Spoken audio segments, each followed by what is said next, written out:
Sir exam നല്ല എളുപ്പമുള്ളതായിട്ടാണ് എനിക്ക് തോന്നിയത്. പക്ഷേ ഈ പറഞ്ഞ കുറച്ച് കൺഫ്യൂസിങ് ഫാക്ടേഴ്സ് ഉള്ളതുകൊണ്ട് നെഗറ്റീവ് അടിക്കാൻ സാധ്യതയുണ്ട്.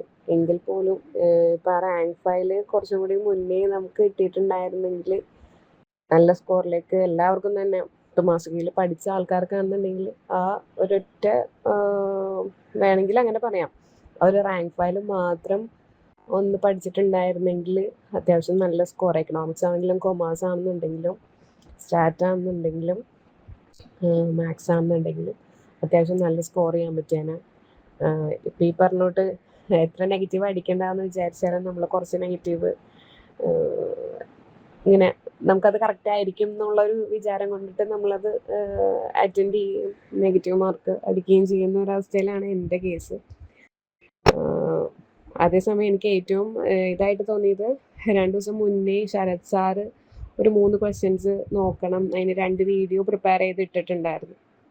അതിനകത്ത് ഒരു ക്വസ്റ്റ്യൻ കൃത്യമായിട്ട് വരികയും ചെയ്തു. അതുപോലെ എല്ലാ ഫാക്കൽറ്റീസും ആണെന്നുണ്ടെങ്കിലും നല്ല ഇതായിരുന്നു. സ്റ്റാറ്റിയിൽ പല പ്രാവശ്യം പല ഫാക്കൽറ്റീസിനെ വെച്ചെങ്കിലും അത് ഓരോരുത്തരെ മാറ്റി സബ്സ്റ്റിറ്റ്യൂട്ട് ചെയ്യാൻ ഏറ്റവും നല്ല ആൾക്കാരെ കൊണ്ടിട്ട് നമുക്ക് കോഴ്സ് കൊടുക്കണം എന്ന് വിചാരിച്ചിട്ട് ഓരോ പ്രാവശ്യം മാറ്റി ഏറ്റവും നല്ല ആളെ കൊണ്ടുവരാമെന്നുള്ള ഒരു എന്താ പറയുക, നല്ലൊരു തീരുമാനം ഉണ്ടായിരുന്നു. അതുപോലെ സ്റ്റുഡൻസിന് പറയുന്ന രീതിയിലുള്ള എല്ലാ മാറ്റങ്ങളും ആ കോഴ്സിലേക്ക് കൊണ്ടുവരാനുള്ള ഒരു നല്ല സന്നദ്ധത അതിനകത്തുണ്ടായിരുന്നു. ഞാൻ ശരിക്കും ഹാപ്പിയാണ് മാസ്റ്റർ ഡിഗ്രി കൊണ്ട്. പക്ഷെ എൻ്റെ കുറച്ച് ഇതുകൊണ്ടിട്ടാണ് നെഗറ്റീവ് വന്നിട്ടുണ്ടെങ്കിൽ ഉണ്ടാവുക. അതിലെനിക്ക് നല്ല വിഷമമുണ്ട്. കാരണം നമുക്ക് കണ്ടുപോയ ക്വസ്റ്റ്യൻസ് അറ്റൻഡ് ചെയ്ത് തെറ്റിച്ചു എന്നുള്ളൊരു മാനസികാവസ്ഥ, അതൊരു ഭയങ്കര ബുദ്ധിമുട്ടാണ്. പറയാം, സിലബസ് ചേഞ്ചസും ആ സിലബസ് ചേഞ്ച് ആയ സമയത്തും ഭയങ്കര മോട്ടിവേഷൻ തന്ന് മുമ്പോട്ട് കൊണ്ടുപോയതും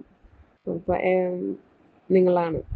മാസികയിലെ എല്ലാവരും തന്നെ, ഫാക്കൽറ്റീസിനെ മാത്രമല്ല മെൻറ്റേഴ്സ് ആണെന്നുണ്ടെങ്കിലും നല്ല സപ്പോർട്ടീവ് ആയിരുന്നു. ഓരോ കാര്യങ്ങളും അപ്പം അപ്ഡേറ്റ് ചെയ്ത് വന്ന് എക്സാംസ് ആണെന്നുണ്ടെങ്കിൽ നമുക്ക് കൂടുതൽ എക്സാംസ് എഴുതാനുള്ള ഒരു ഇതും കൂടി നമുക്ക് അതിനകത്തുണ്ട്. പക്ഷേ എല്ലാവർക്കും എങ്ങനെയാണ് എക്സാം എഴുതാൻ പറ്റുക എന്നുള്ളതൊന്നും അറിയില്ല. നമുക്ക് കണ്ടന്റ് കുറേ ഉണ്ടാവും, പക്ഷെ നമുക്ക് അതിനുള്ള സമയം ഉണ്ടായിരുന്നില്ല.